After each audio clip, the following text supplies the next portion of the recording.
Ojú paro, yẹ pàdé. Ilé paduko, yẹ gbọ́sùn. Yẹ pàdé kan lè kẹ́ yẹ pọ́ dídẹ. Bẹ̀rẹ̀ bàbá lápò ẹ̀yọ́ jẹ ẹ̀rí sórí. Àtẹ̀yìn ara yín wá, ẹ sọ̀fọ̀ dànù.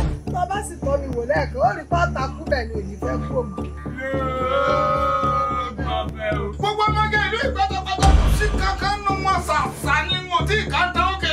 Wọ́n ní ilé wẹ́rẹ́wẹ́rẹ́ wọlé tó lójú jòkó tó ti sáwọlé tó lóṣù olóṣàyọ̀. Ọ̀rọ̀ tó bá bẹ̀rẹ̀ tó mẹ́fà, ẹ bẹ̀ pé ká múra kó ni. Òfò lẹ́sẹ̀ bẹ́ẹ̀ sì ti lọ. Ẹ sọ̀fọ̀ dànù. Kí ni ṣe kí ni? Lọ́gọ́bà, àwọn alágbára ńláńlá tí a ti kọjá lọ, obìnrin ló bá yìí wọn jẹ́. Bẹ́ẹ̀ni tí olóògùn àná, sọ yọ ọmọ jáyà. Wo bá jẹ́ ilé ìjọ ìsọnù orí yóò jọ pé papọ̀. Àná balógun tó jẹ́ ni bí ìbá ti ní wọn tà náà búyọ. Òdi ọ̀dájú là lọ o. Ẹni bá ti ní ìyà kójú kò lè.